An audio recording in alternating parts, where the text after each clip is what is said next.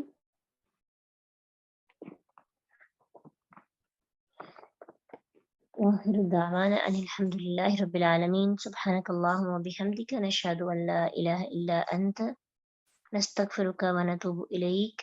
السلام علیکم ورحمۃ اللہ وبرکاتہ۔